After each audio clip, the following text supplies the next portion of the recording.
I'd like to welcome Professor Ayodeji Oludare Omole, who will be giving us the first keynote address right here.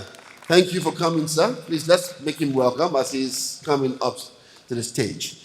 While he's coming, representatives of Dr. and Mrs. Victoria Sampson for Bovas, we want to welcome you very warmly. Please, a round of applause for Bovas. Thank you, ma'am. Thank you, ma'am.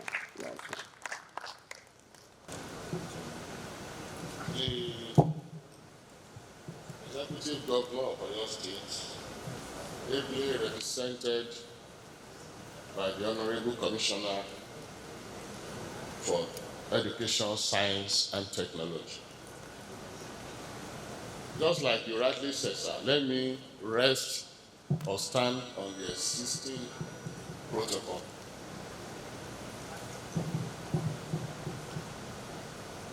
When we are talking of accessing education beyond borders,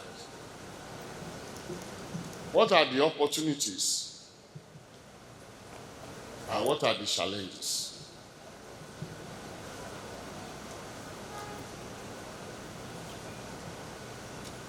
Very simple presentation. We all know that in the world today itself is a global village.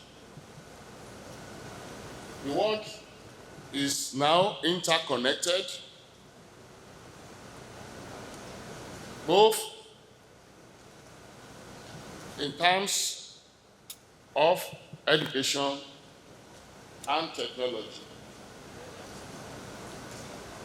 And as a result of interconnectivity, the traditional boundaries of education are dissolving, thereby opening up a wealth of global opportunities for learners everywhere. Unlike the conventional period in which you must be headhunted before you can have access to global education, right in your bedroom, on your laptop, on your phone, opportunities are abound and you can easily access education. Accessing education is not just about acquiring knowledge. It is about embracing mindsets of a lifelong learning and global citizenship. Therefore, it transcends geographical boundaries. It is now broader in perspective, and it has unlocked full potentials on the world stage. As a developing nation, we know that the quality of life for the citizen depends on the quality of education given to the citizen. The Honorable Commissioner already alluded to that. You cannot grow beyond the quality of education given to your citizens. And today, there is no more local education. Education is global. You cannot sit down in one place and assume you know it all. If you don't move with time, time will leave you behind. And one advantage is the digital platforms, which has democratized access to quality education. You can pursue academic and acquire knowledge within your comfort zone. There was a time during the COVID-19 pandemic, physical interaction with students almost collapsed globally. But people migrated to technology, through technology, and they were able to attend their classes. Initially, it was tough, but somewhere along the line, people blended, and through technology, they were able to reach the students. The students were also able to interact with one another.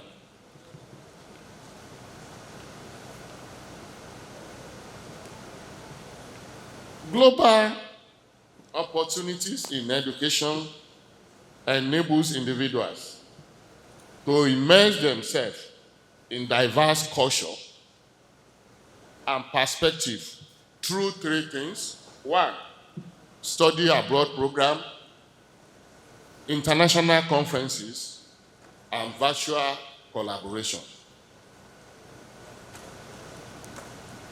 I think that is one of the hallmarks of this international conference.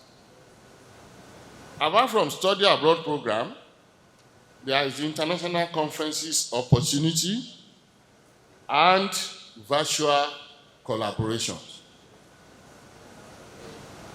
And what are the advantages and what are the economic benefits? One, increased revenue for the hosting international students. They pay through tuition, accommodation, and living expenses. What are the advantages to the migrants? One, skilled workforce. The minister said it in his keynote address. We are no longer producing local citizens. We are producing global citizens. And those of us who used to attend international conferences, you will see that. And I was discussing with the commissioner a few minutes ago. If you mistakenly volunteer an idea in the world today, before you know it, you will lose that idea. Because there are brilliant sharp everywhere who are global scholars. They are ready to take the idea, modify it, upgrade it beyond what you even envisage. And we cannot be left behind as a nation. Yes, the economy is bad. Everybody wants to go and work and earn foreign currencies. But there are a lot of opportunities in Nigeria. When you acquire that knowledge, if you come back home with a population of over 200 million, you must be able to identify a particular problem that you can solve with the education. Yesterday, the visiting Vice Chancellor said something, and I reflected over it, that as African, it is better for us to collaborate because we understand our problems. And no foreigner will ever come to develop Africa. I attended a conference in Texas. Only 3 of us are from Nigeria, but close to 72% are from the Asian country. So one of the PhD students approached me, and during the course of our discussion, I asked him, why did your country push out so much number of delegates. He said, well, that is their policy. When we go there, we will learn. Some of us will remain, some will come back home. And whatever we gain will be used to develop our country. And I think that is the mission of this conference, using education as a tool for national development. Like we all know, when we talk of research and innovations, if you run alone, there's a limit to what you can achieve. But if we work together, you marry ideas, you interact, you imbibe foreign culture, you process and modify it, our nations in Africa will be better for it. It is not easy for somebody to sit down somewhere without expressing and experiencing what you are experiencing and be able to prescribe to you what will solve your problem. So we need, more than ever before, to collaborate as African, to interact with the world and bring ideas back home for us to develop as Africa. Apart from tourism, students also help in diluting culture.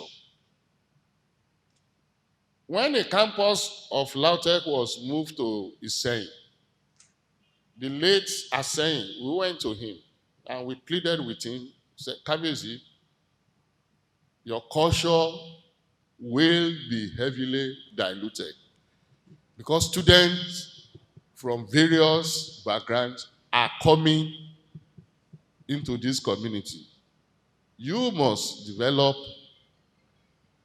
a model for accommodating them, and also you should adjust some of your culture for them to explore the opportunities in your community. And by the time they go back home, they will have taken one or two things away from the saying, which will also help them in their future endeavors.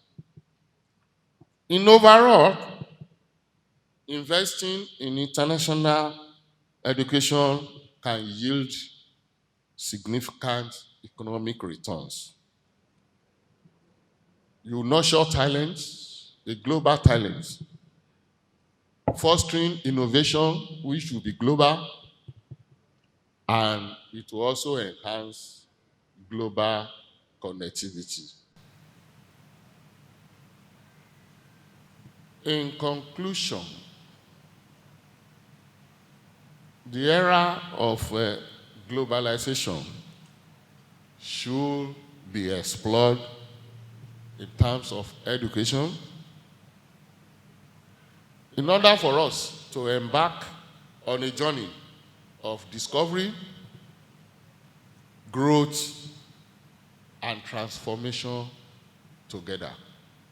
If we don't do that, we will only be buying finished products. We will not be able to contribute our own quota to the knowledge industry and global development. So, like the organizer said, if you japa, go there and acquire knowledge. Whatever knowledge you acquire, bring it back home. There are a lot of opportunities in Africa. Yes, things are tough, but with concerted effort, we all can make it better. So once again, I appreciate the organizers of this international conference and study abroad fair. And I wish us fruitful deliberation as we move along in these sessions. Thank you very much.